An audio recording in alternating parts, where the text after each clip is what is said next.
అందరికీ శుభోదయం. ఇప్పుడు మనము నామ్నీకరణము అనేటటువంటి విషయాన్ని గురించి తెలుసుకుందాం.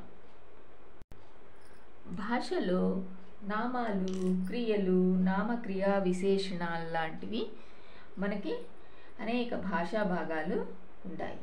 వ్యాకరణం చదివిన వారందరికీ ఇది తెలిసినటువంటి విషయమే. వ్యాకరణం చదివితే కనుక ఈ నామాలు, క్రియలు, నామ విశేషణాలు అనేటటువంటివి ఉన్నాయని మనకి తెలుస్తుంది. భౌతిక ప్రపంచంలోని వస్తువుల ఆధారంగా మానవ మేధలో జరిగే ప్రతి క్రియ రూపమైన కొన్ని రకాల భావ విశేషాలను ప్రత్యేకంగా కానీ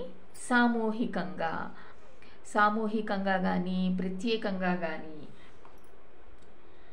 మనము కొన్ని సంజ్ఞలతో వ్యవహరించటం అనేది జరుగుతుంది.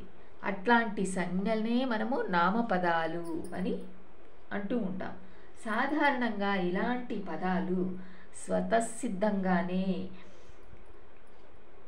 నామపద వాక్యాలు అవటం అనేది జరుగుతుంది. ఈ నామపద వాక్యాలు వాక్యంలో ప్రవర్తించే విధానాలను బట్టి అనేక రకాలుగా ఉండటం అనేది జరుగుతుంది. అనేక రకాలుగా విభజించారు దాన్ని. భాషా వ్యవహర్తలు ప్రయోజనాన్ని అనుసరించి ఒక్కొక్కసారి ఒక భాషా భాగాన్ని ఇంకొక భాషా భాగంగా వ్యవహరించటం అనేది జరుగుతుంది. అటువంటి వ్యవహారానికి భాషలో కొన్ని నియమితమైన పద్ధతులు ఉంటాయి. ఒక భాషా భాగాన్ని చెందిన శబ్దాన్ని కొన్ని ప్రత్యయాలు చేర్చి వేరొక భాషా భాగంగా వ్యవహరించుకోవటం భాష అనుమతించే పద్ధతి అని చెప్పుకోవచ్చు. ఉదాహరణకి చూడండి, నామాల్ని క్రియలుగా చెప్పటం అనేది ఉపయోగించవచ్చు. అది ఎలాగో చూద్దాం. బాధ, బాధించు, బాధపడు, బాధపెట్టు అనేటటువంటిది క్రియ. నామము వచ్చేసరికి బాధ అయితే క్రియ వచ్చేసరికి బాధించు, బాధపడు, బాధపెట్టు. అలాగే కష్ట లేకపోతే కష్టము అనేది నామ. క్రియ వచ్చేసరికి కష్టించు, కష్టపడు, కష్టపెట్టు, కష్టపెట్టుకొను ఇలా చెప్పుకోవటం అనేది జరుగుతుంది. అలాగే నామాలను క్రియలుగా వాడుకున్నట్టే క్రియలను కూడా నామపదాలుగా వ్యవహరించవచ్చు. ఈ పూర్వ వ్యాకరణంలో వచ్చేసరికి కృదంత పరిచ్ఛేదము. ఇక్కడ మనము కృదంత పరిచ్ఛేదము అనేటటువంటిది వ్యాకరణాల్లో చూస్తాము. వ్యాకరణ పుస్తకంలో ఈ పద్ధతిలో నియమాల్ని పాటిస్తుంది. ఉదాహరణకి చూడండి, నామము, కృదంతము వీటిని గనక చూస్తే కోరు, కోరిక, కోరు అనేది నామము, కోరిక అనేది కృదంతం. పంచు, పంపకము. దీవించు, దీవెన. చేయు, చేయి. కలుగు, కలిమి. మునుగు, మునక. నిలుచు, నిలువు. అలాగే చేయు, చేత, కోరు, కోరిక ఇలా మనము పంచు, పంపకము ఇలా మనము ఎన్నో రకాలుగా చెప్పుకోవచ్చు. రాజు, రాపిడి ఇట్లా మనకి కొన్ని నామము, కృదంత పదాలు అనేవి మనకి కనిపిస్తూ ఉంటాయి. నామ్నీకరణము నామం కాని దాన్ని నామం చేయటాన్ని నామ్నీకరణము అని అంటాం. ఏదైతే నామం కాదో దాన్ని నామం చేయడానికి ఉపయోగించేటటువంటి పదాన్ని నామ్నీకరణము అంటాం. ఈ ధాతువునకు ప్రత్యేకాదులు చేర్చి నామాలుగా వ్యవహరించడాన్ని ధాతు నామ్నీకరణము. ధాతువుకు ప్రత్యేకమైనటువంటి పదాలని చేర్చి నామాలుగా వ్యవహరించేటటువంటి దాన్ని ధాతు నామ్నీకరణము అని అంటం అనేది జరుగుతుంది. ఒక వాక్యమునకు మరొక వాక్యంలో నామపద స్థానంలో ప్రయోగించినప్పుడు జరిగే మార్పులను వాక్య నామ్నీకరణము. ధాతువుకు నామం చేస్తే ధాతు నామ్నీకరణము ప్రత్యేకాదులను చేర్చినప్పుడు. అదే వాక్యానికి మరొక వాక్యంలో నామపద స్థానంలో ప్రయోగించినప్పుడు జరిగే మార్పులు వాక్య నామ్నీకరణము. విషయార్థక నామ్నీకరణము అనేదాన్ని తెలుసుకుందాం. ఈ విషయార్థక నామ్నీకరణంలో అని, అది, అటం ఈ మూడింటిని ఉపయోగించటం జరుగుతుంది. అని అనేటటువంటిది ప్రత్యక్ష పరోక్ష అనుకృతుల్లో మనకి కనిపించటం అనేది ఉండటం అనేది జరుగుతుంది. ఉదాహరణకి చూడండి, ప్రత్యక్ష అనుకృతికి వచ్చేసరికి రామ్ధీర్ రేపు వస్తాను అని అన్నాడు. అదే పరోక్షంలోకి వచ్చేసరికి రామ్ధీర్ అతను రేపు వస్తాను అని అన్నాడు. ఇలా చెప్పుకోవడం జరుగుతుంది.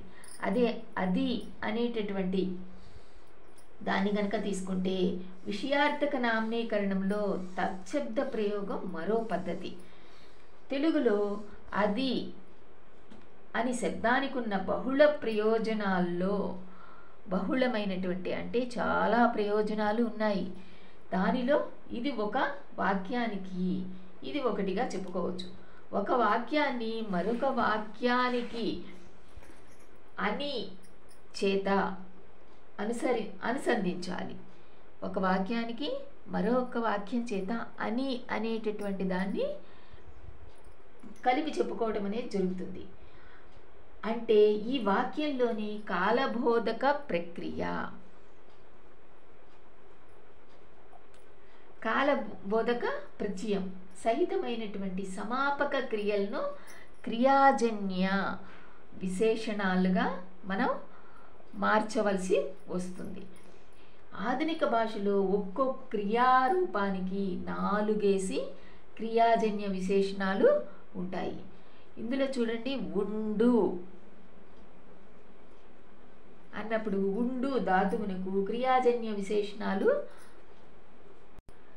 ఉండు అనేటటువంటి ధాతువుకి ఇక్కడ క్రియాజన్య విశేషణాలు 4 క్రియాజన్య విశేషణాలు ఉంటాయి కదా ఒక్కొక్క క్రియకి రూపానికి.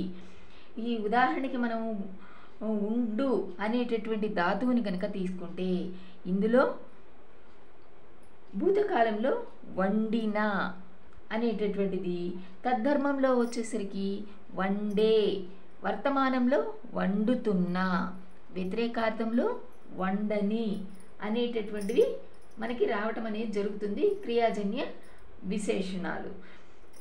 అలాగే రామ్ధీర్ రేపు వచ్చేది, రామ్ధీర్ రేపు వచ్చేది నాకు తెలుసు.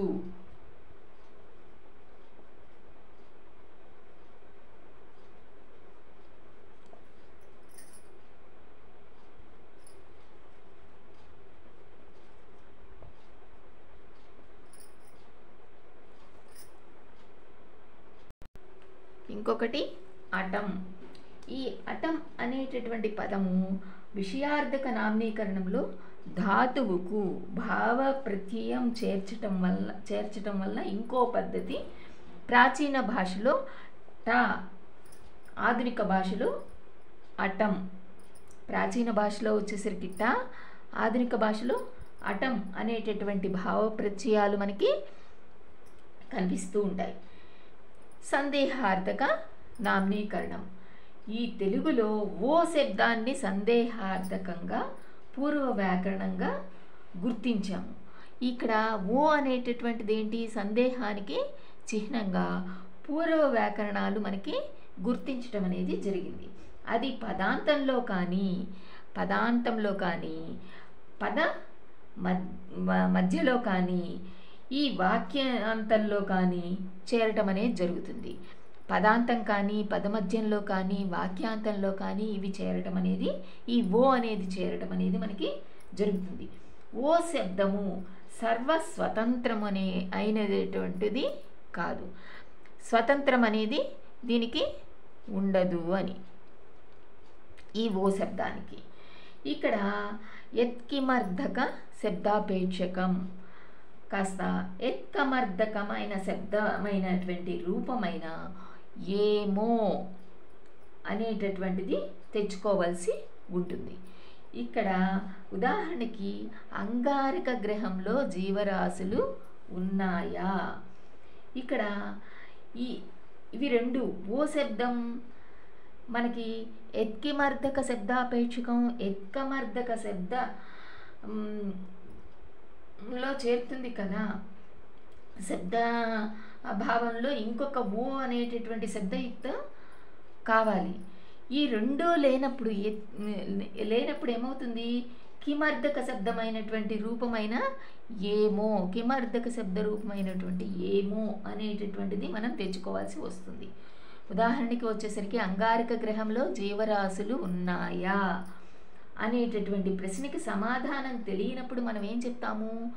ఏమో అని చెప్పటం అనేది జరుగుతుంది. ఈ సమాధానం ఇక్కడ ఉన్నాయా లేవా అనేటటువంటిది ఉన్నాయా అన్నప్పుడు మనకి తెలియదు కాబట్టి ఏమో అనేటటువంటి పదాన్ని మనం ఉపయోగిస్తాము. నిజానికి ఇక్కడ ఓ శబ్దమే సందేహ సూచకం. ఓ అనేటటువంటిదే సందేహంగా మనకి కనిపించటం అనేది జరుగుతుంది. ఏం శబ్దం స్వతంత్ర ప్రయోగార్హతలను, ఇక్కడ ఏం అనేటటువంటి స్వతంత్ర ప్రయోగం కలిగినటువంటి శబ్దం అది కాదు. ఇక్కడ ఓ అనేటటువంటి కోసం ఇది రావటం అనేది జరుగుతుంది. ఇక్కడ యత్కిమర్థక శబ్దరహిత వాక్యాలను సందేహార్థక బోధకాలు చేయడానికి మనం ఏమో వాక్యాంతంలో అనుసంధించటం, కలుపుకోవడం అనేది జరుగుతుంది. ఇంకొక ఉదాహరణ చూడండి.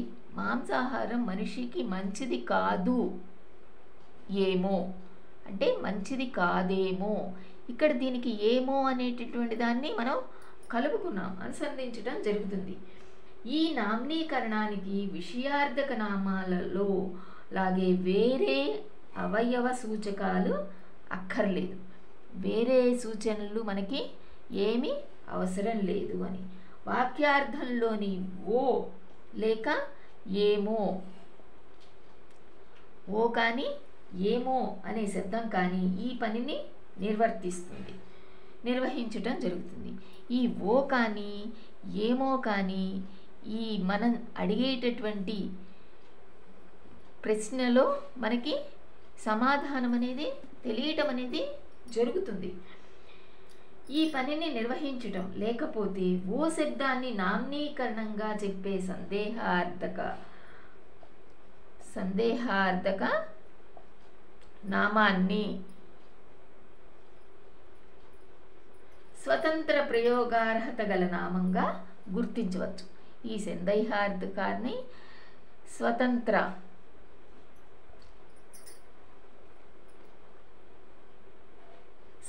ప్రయోగార్హత కలిగినటువంటి నామంగా దీన్ని గుర్తించటం జరుగుతుంది. ఈ సందేహార్థక నామాన్ని వేరే వాక్యంలో చేర్చడానికి కొన్ని నియమాలు అనేటటువంటివి మనకి ఉన్నాయి. ఏమో శబ్దయుక్త వాక్యము నామంగా ప్రవర్తించే వాక్యంలో క్రియ కనుక్కొను,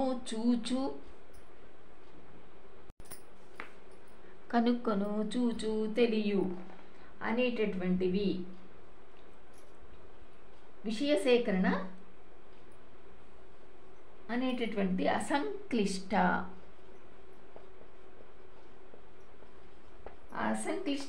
వాక్యంలో క్రియ ఏమవుతుంది? విద్యార్థకంగా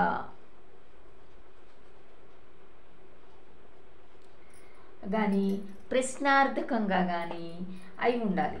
ఈ మూడు కాని పక్షంలో క్రియాపదం ఏమవుతుంది?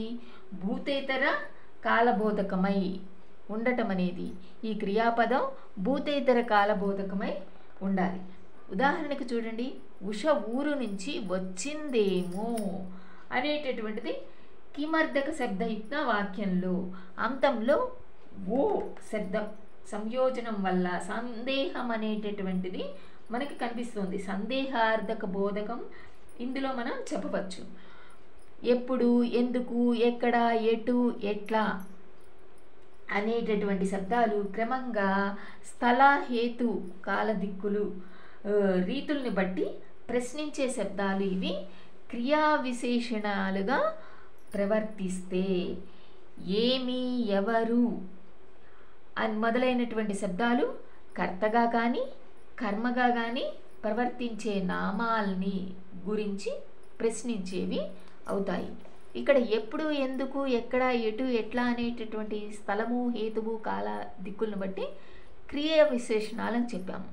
కానీ ఏమి, ఎవరు అనేటటువంటివి కర్త కర్మల్ని బట్టి ఈ నామాల్ని ప్రశ్నించేదిగా మారటం అనేది జరుగుతుంది. ప్రశ్న పదాలుగా వీటిని ఉపయోగిస్తాము. ఇక్కడ వీటిలో సంయోజనం కూడిన పదాలు ఓ శబ్దాన్ని కలుగుతుంది.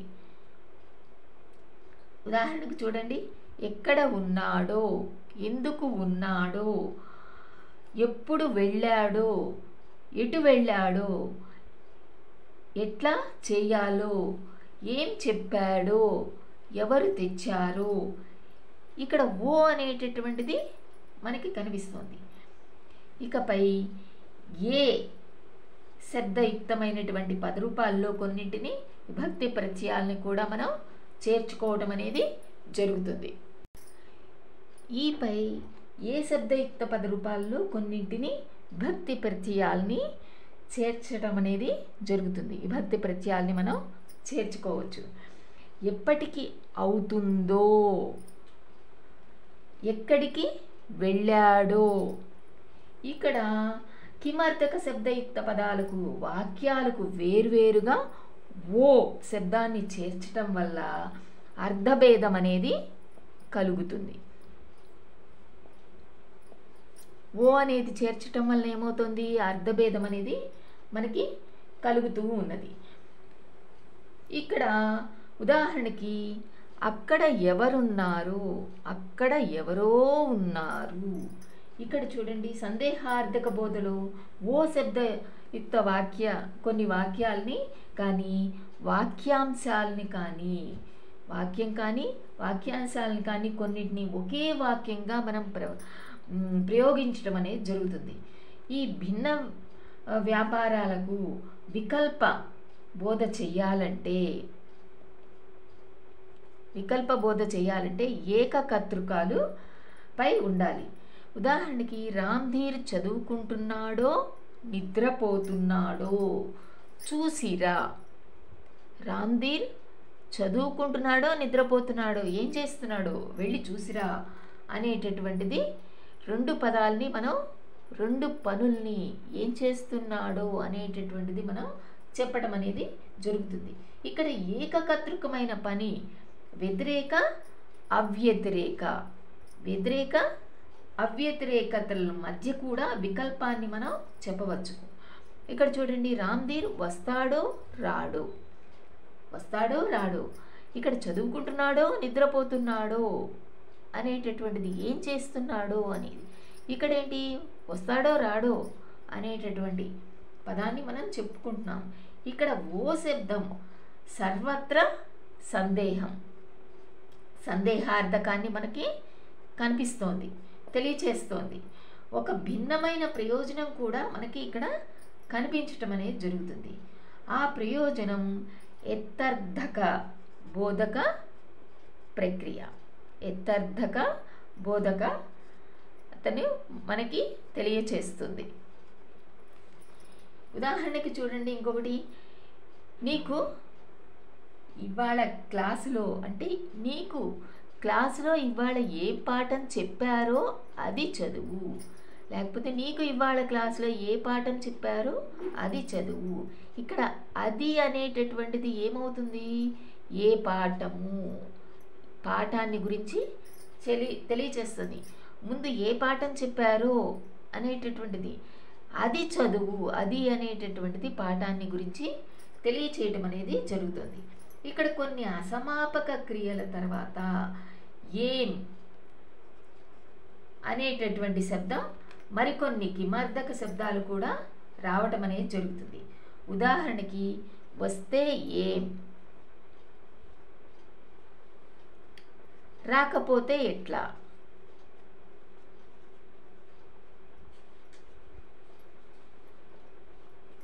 వస్తే ఏం, రాకపోతే ఎట్లా. ఇది తర్వాత ఇత్యర్థక నామనీకరణం గురించి నెక్స్ట్ వీడియోలో, తర్వాత వీడియోలో మనం తెలుసుకుందాం. ఇది గనక మీకు అర్థమైతే, నచ్చితే లైక్ చేయండి, షేర్ చేయండి, మా ఛానల్ని సబ్స్క్రైబ్ చేసుకోండి. ధన్యవాదములు.